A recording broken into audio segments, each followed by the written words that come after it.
Fui al compromiso de mi hermano, pero mi tía Susurró, te invitó por lástima. Sin lugar, sin saludo, me fui en silencio. Al día siguiente, el apareció molesto, no tenías que hacer una escena.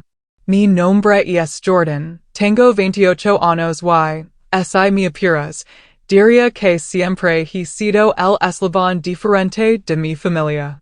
No por haber cometido errores, sino porque nunca encajé en el molde que esperaban de mí.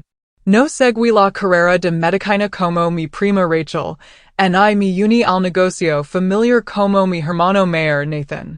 Ni siquiera me quedé en mi ciudad natal.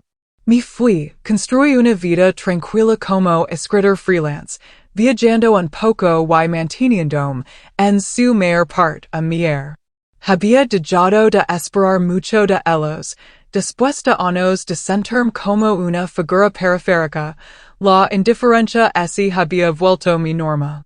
Pero, sinceramente, cuando aquella invitación llegó por correo, gruesa, de papel color crema, con mi nombre escrito en letras doradas, algo así agitó en mi interior. Nathan se compromiso con su novia, Ashley, y celebraba una fiesta para festejarlo.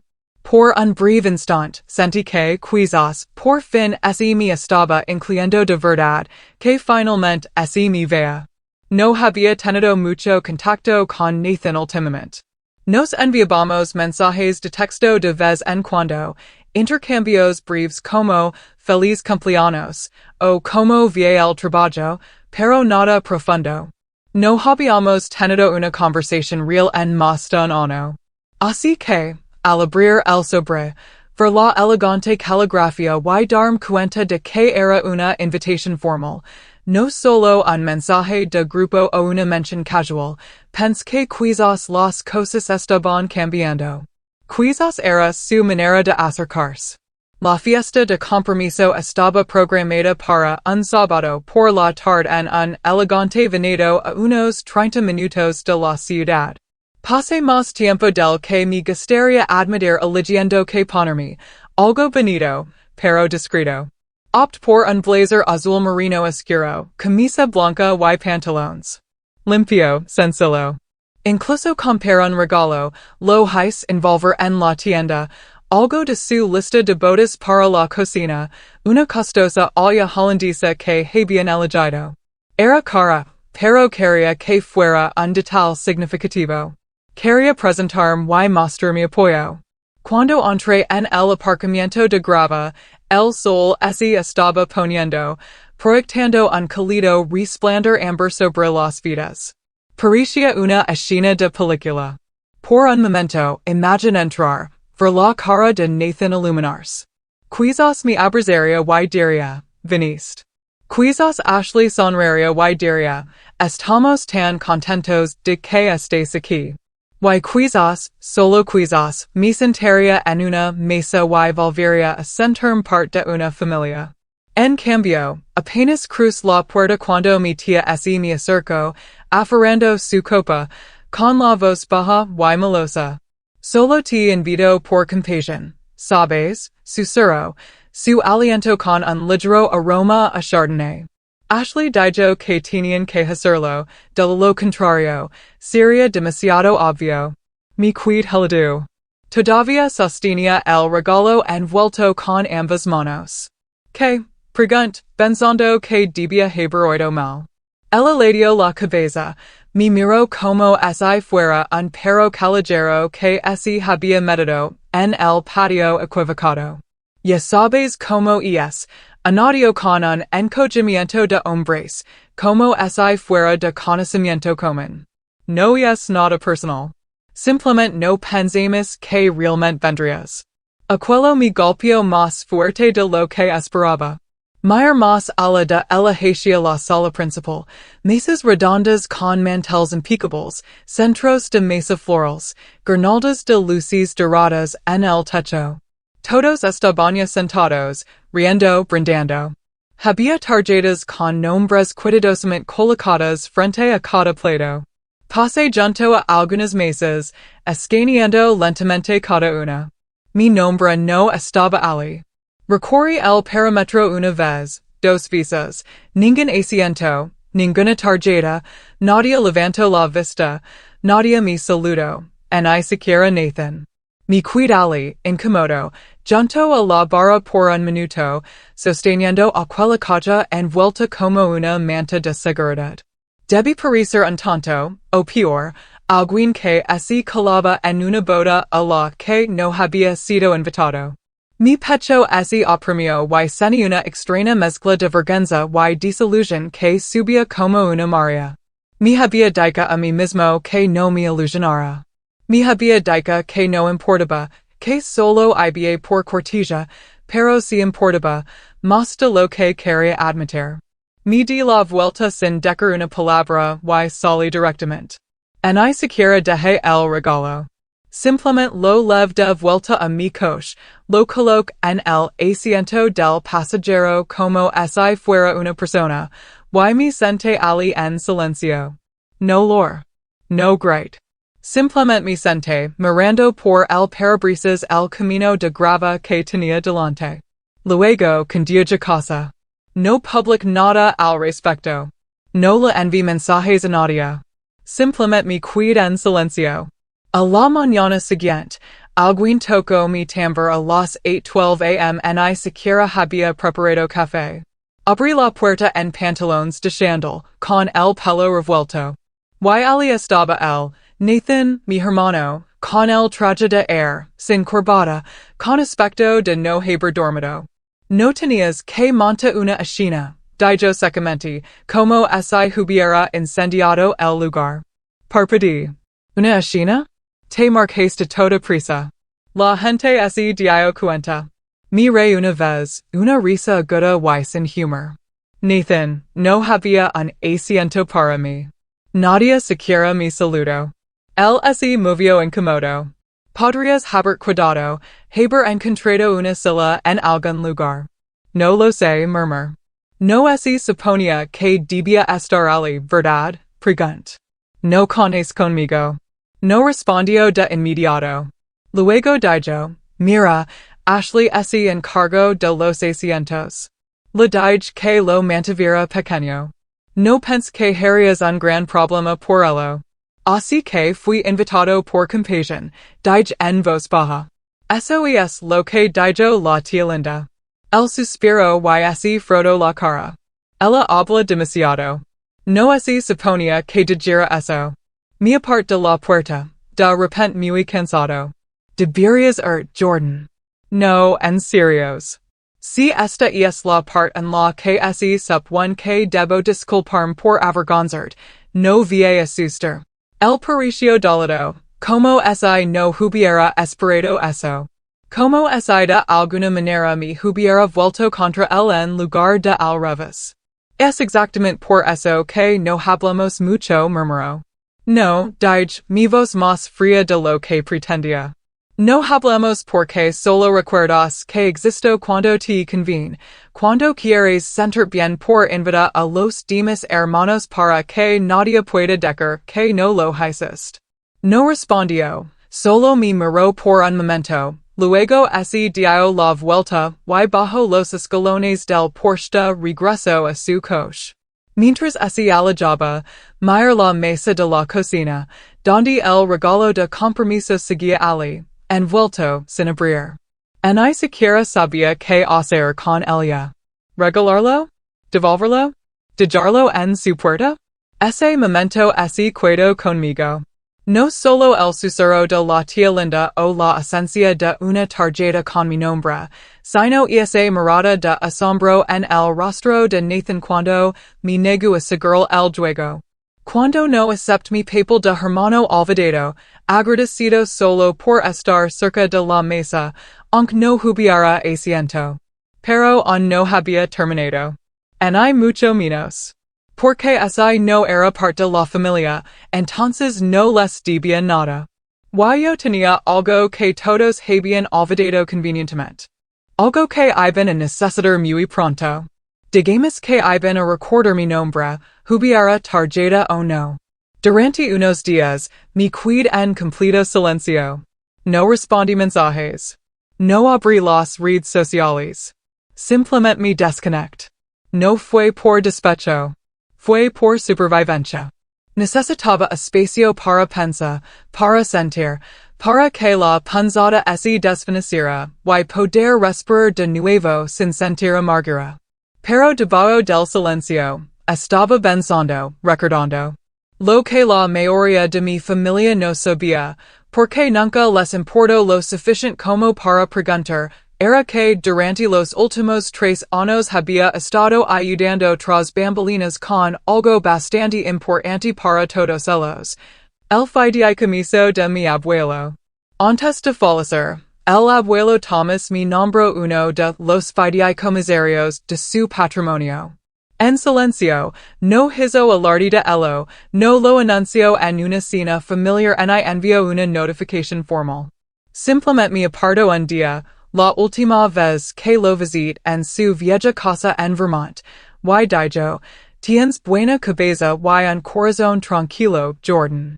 Quiero que ayudes a asegurarte de que el dinero no arruine a la familia. En ese momento, no entendí lo que quería decir. Pensé que solo estaba divagando sobre impuestos y cuentas, pero luego el papeleo, los abogados, las reuniones. Aprendí los entresillos. Aprendí que el fideicomiso tenía cláusulas muy claras, estipulaciones muy específicas y, lo más importante, aprendí que una gran parte de los fondos no se entregaban a ciegas. Eran condicionales, cosas como apoyo educativo, subsidios hipotecarios, incluso préstamos comerciales. Eso requería la aprobación de los fideicomisarios. Yo y una firma de Boston.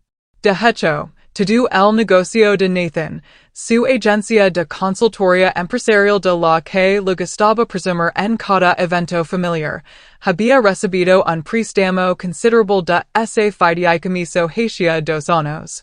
Él no sabía que yo tenía algo que ver con ello.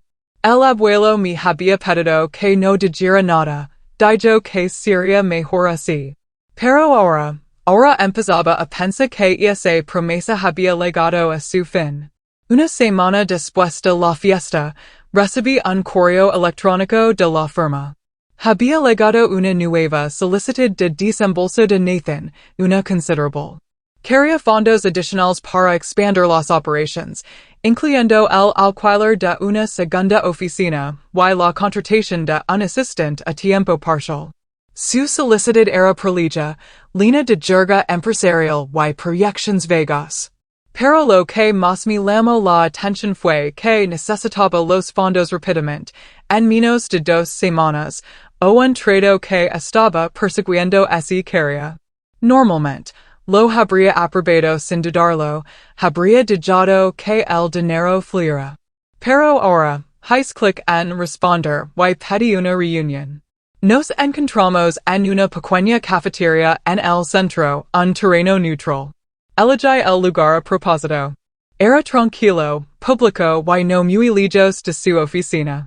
Nathan llegó tarde, todavía con su traje a medida, pero su energía era extraña.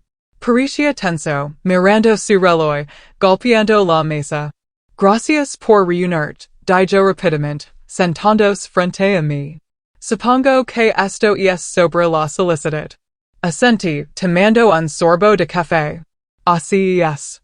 Se inclinó hacia adelante. Entonces podemos avanzar? Sé que la firma suele arrastrarse, pero esto es urgente. Lo estudié por un momento. No sabías que yo era fideicomisario, ¿verdad? Sus cejas se fruncieron. ¿Qué? He sido uno de los fideicomisarios del patrimonio del abuelo desde que falleció. He visto cada solicitud, cada informe, cada préstamo. Se quedó en silencio. Su rostro palideció, luego se sonrojó. ¿En serios? En serios. Exhaló visiblemente, tratando de recalibrar. Vale, eso es inesperado, pero está bien. Mira, has visto los números. Es una buena inversión. Me recosté en mi silla. Puede que lo sí. Pero aquí está la cuestión, Nathan. Estos fondos no están garantizados. Se basan en los valores que el abuelo delineó, unidad familiar, responsabilidad, transparencia. Vamos, Jordan, dijo, la irritación asomando. No lo hagas personal. Esto es un negocio. Pero tú lo hiciste personal, respondí, con voz firme.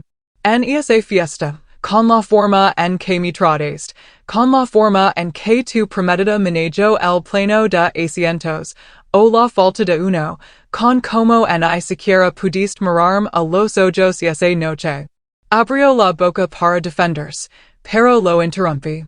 Y luego apareces en mi casa tratando de hacerme sentir culpable, diciendo que monté una escena. No monté una escena. Simplemente me fui en silencio, pero podría haberlo hecho.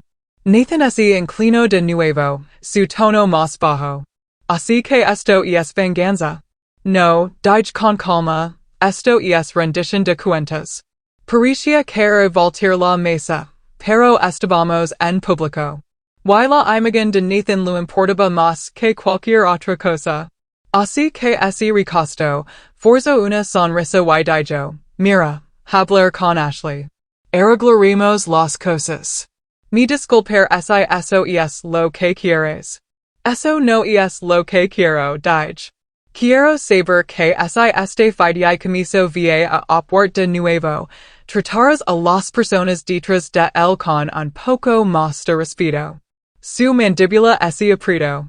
Así que estás reteniendo los fondos hasta que me porte bien. Puedes llamarlo así.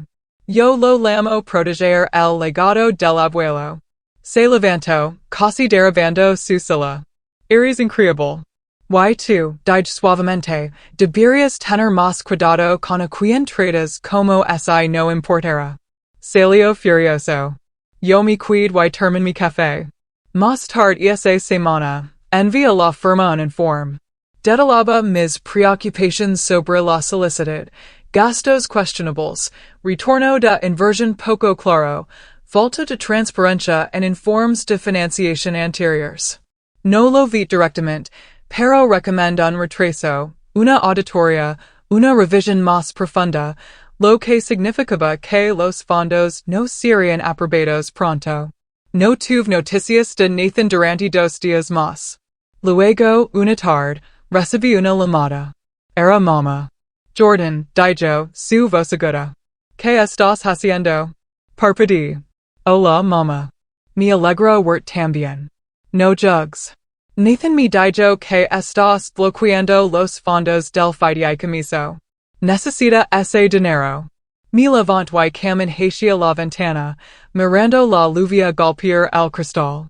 Así que ahora llamas. Siempre has sido tan sensible, dijo, como si eso lo explicara todo. Ni siquiera les diste una oportunidad en la fiesta.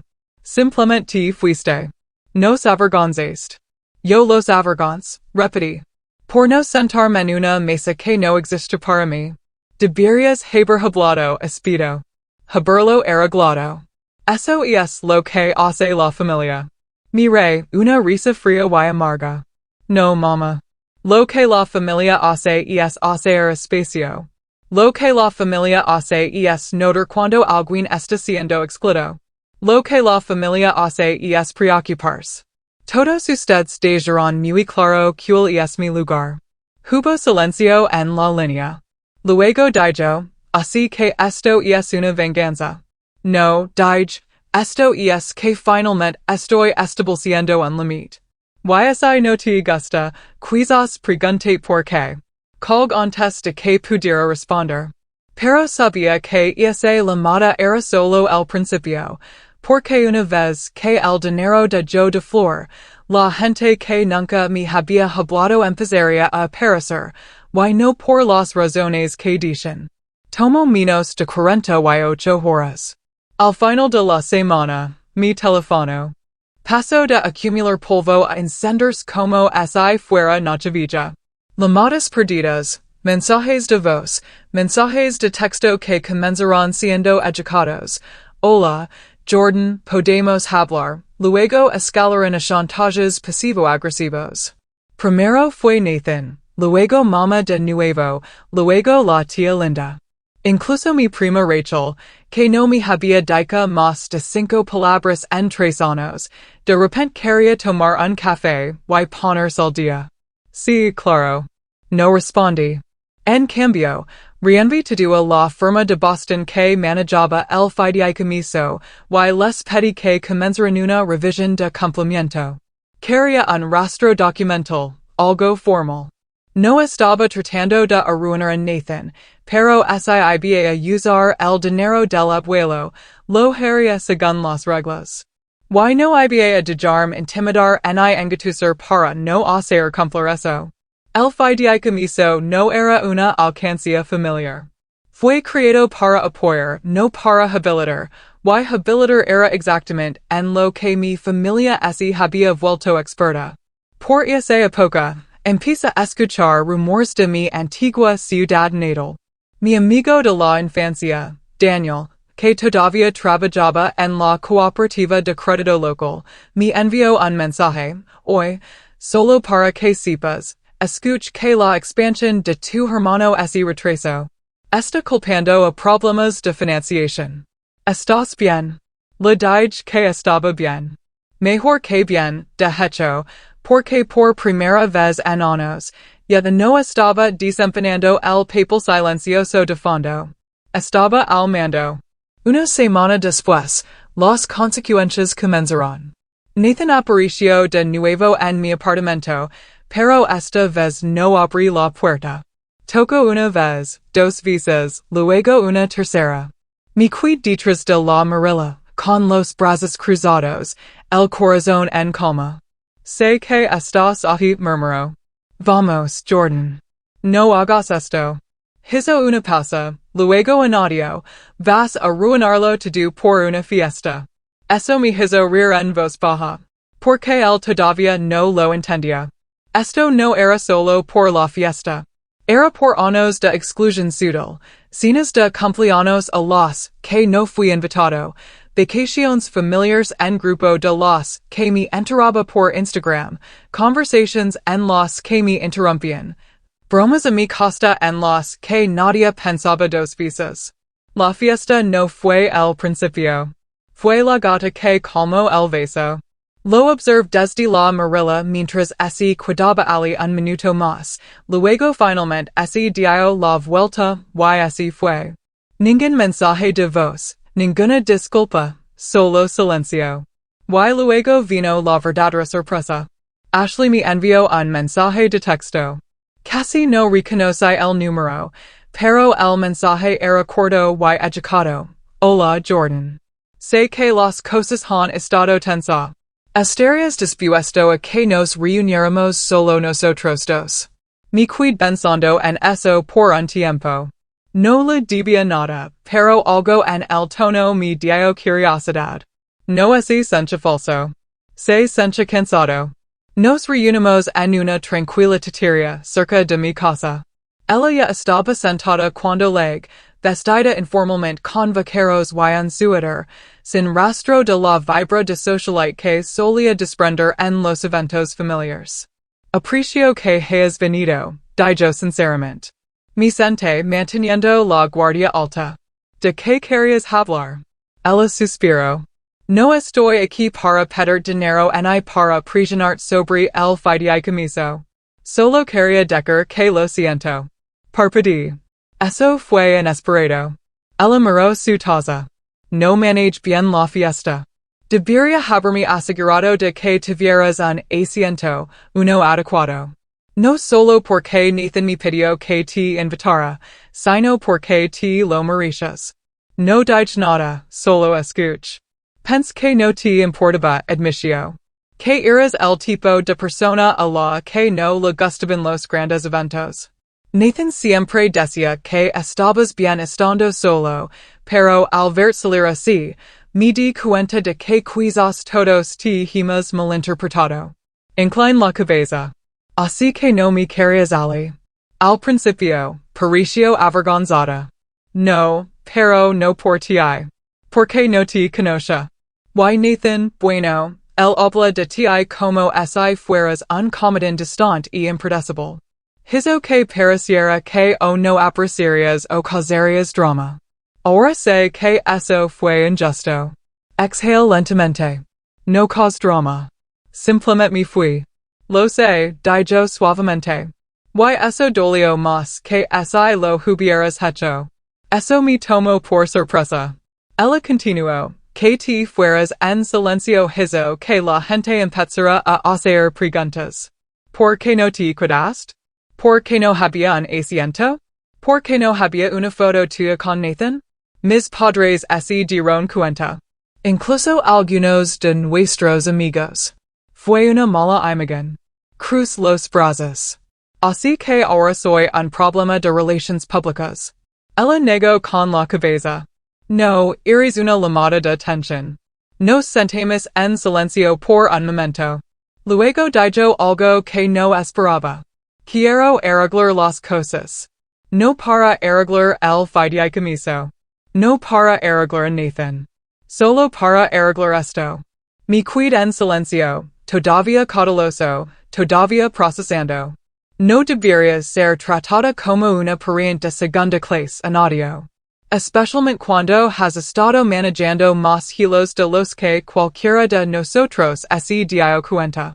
No acepto nada ese día, pero lo agradecí la honestidad y me fui con un pensamiento resonando en mi cabeza. Quizás no era yo quien necesitaba ser reparado después de todo. Al día siguiente, Nathan volvió a llamar. Esta vez respondí. Hola, dijo con voz cansada, no enojada, no engrieta, solo cansada. Hola. Hubo una larga pausa. Ashley dijo que habló contigo. Lo hizo. No soy bueno en esto, murmuró. Sé que he cometido muchos errores. No respondí. He estado pensando mucho, continuó, sobre la forma en que te he tratado, la forma en que todos lo hemos hecho. Siempre asumí que estabas bien por tu cuenta, que no querías ser incluido. Así que no insistí, no invite, no lo pensé dos veces. Eso es convenient, dije. Es más fácil creer que alguien no quiere ser incluido que admitir que lo has dejado fuera. Él se quedó en silencio. Pude oírlo exhalar al otro lado. Tienes razón. Otra pausa. No te estoy pidiendo que apruebes los fondos. Ya no. Solo quiero hablar correctamente. Quizás almorzar. Solo tú y yo. Sin presión. No respondí de inmediato, porque por primera vez, no venía a exigir ni a defender. Simplemente así estaba presentando. Y quizás eso era un comienzo. Pero no iba a bajar la guardia por completo. Todavía no. Porque este era el mismo hermano que me dejó de pie al borde de su celebración como si fuera invisible. El mismo hermano que solo se dio cuenta de que importaba cuando el dinero dejó de flor. Y ahora la verdadera pregunta era, ¿lo importaba yo o solo lo que podía darle? El siguiente movimiento era mío, y tenía uno en mente. No dije que si el almuerzo de inmediato. Le dije a Nathan que lo pensaría. Y lo decía en serios, porque aquí está la cosa, las palabras son efímeras. Unos cuantos disculpas, unos cuantos te extrañamos, y de repente todos piensan que la pizarra está limpia. Pero yo no buscaba limpieza. Buscaba autenticidad. Y la autenticidad requiere tiempo. La autenticidad requiere acción. Así que esperé. Para unos días. Luego una semana. Ninguna llamada de seguimiento, ningún mensaje de voz desesperado. Fue extrañamente pacífico. Pensé que quizás Nathan se había rendido, había aceptado mi silencio como un no. Luego, una mañana, recibí una carta. No un correo electrónico, no un mensaje de texto, una carta física, escrita a mano, 3 páginas. Era de Nathan. Me senté en la mesa de mi cocina con mi café, y la leí entera 2 veces. No era perfecta. Partes de la aparición que todavía estaba tratando de justificarse, todavía tratando de racionalizar los años de silencio, de exclusión, pero enterado en todo eso había algo genuino. Mi canto sobre la prisión que había sentido al asumir el papel de papa en el negocio familiar. Como mama se apoyaba en él y se aferraba a la idea de que él era el hijo bueno, el confiable, como mi resencia por tener la libertad de alejarme de todo eso, mientras él se cuidaba, y hacía lo que se esperaba. Escribió, me dije a mí mismo que no te importaba porque eso era más fácil que admitir que sí me importaba. Te miraba y veía a alguien lo suficientemente valiente como para vivir según sus propios términos. Y en lugar de aprender de ti, te juzgo. Te hice el extraño porque no sabía cómo ser otra cosa que el de adentro. Esa parte así me quedo grabada. Termino la carta diciendo, si nunca quieres volver a hablarme, lo entiendo. Pero hay una pequeña parte de ti que quiere reconstruir algo, aunque si lento y incómodo, estoy aquí. Me qued mirando esas dos últimas palabras, estoy aquí. No lo arreglo todo, pero fue un comienzo. Así que sí, acepto almorzar. Nos reunimos en un pequeño restaurante al que solíamos ir de niños. Él lo eligió a propósito. Pude darme cuenta de que ya estaba allí cuando llegué, bebiendo café negro, con aspecto nervioso. Fue un extraño momento de círculo completo, sentados frente a él en ese viejo asiento de vinilo, el olor a tortillas y tocino en el aire, como si no hubiera pasado el tiempo. Excepto que todo había pasado. Hablamos. No sobre el fideicomiso, no sobre la fiesta, ni siquiera sobre la carta, no de inmediato. Hablamos de cosas tontas, como lo extraño que era que el restaurante todavía tuviera la misma gramola. Como papa todavía se negaba a actualizar su teléfono. Como Rachel había intentado recientemente volver spiral en TikTok con un video de su perro con gafas de sol. Ramos. No fue forzado. No fue falso. Finalmente, la conversación se adentró en aguas más profundas. Me preguntó sobre mi escritura, mis viajes, mi última relación, que había terminado hacía unos meses. Le pregunté sobre su negocio, sobre Ashley, sobre si era realmente feliz o simplemente estaba mercando casillas en alguna lista invisible de tareas familiares. Dudo, luego admitió, no lo sé. Eso, más que nada, me dijo que estaba intentándolo. Hablamos durante 3 horas. Al final, no nos abrazamos. No lloramos. No hicimos promesas dramáticas de mantenernos en contacto. Simplemente dijimos, hagamos esto de nuevo. Y lo admito. Pero ese no fue el final. Todavía cuidaba el asunto del fideicomiso. Verás, aunque Nathan había hecho un esfuerzo, todavía había problemas estructurales con su propuesta de negocio. La revisión que había solicitado había descubierto algunos gastos questionables. Nada ilegal, pero descuidado, poco profesional y, sinceramente, no el tipo de cosa que el abuelo habría aprobado. La firma me llamó unos días después. ¿Qué quieres hacer? Preguntaron. Y me di cuenta de que no quería bloquearlo. No quería venganza. Quería rendición de cuentas. Así que llamé Nathan. Le dije lo que habían encontrado los auditores. Le dije que tenía 2 opciones. Podía reelaborar la propuesta con total transparencia y documentación, o los fondos serían denegados. Esperaba que discutiera, que se pusiera a la defensiva. En cambio, dijo, justo. Luego hizo una pausa y añadió, me ayudarás a arreglarlo. Esa parte no la había esperado. Fuimos las siguientes semanas revisando todo, reuniones, llamadas, hojas de cálculo. Lo mostró como la junta del fideicomiso evaluaba las propuestas, como enmarcar las cosas, que no dejar.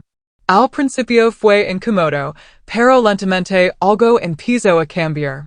Ya no éramos solo hermanos.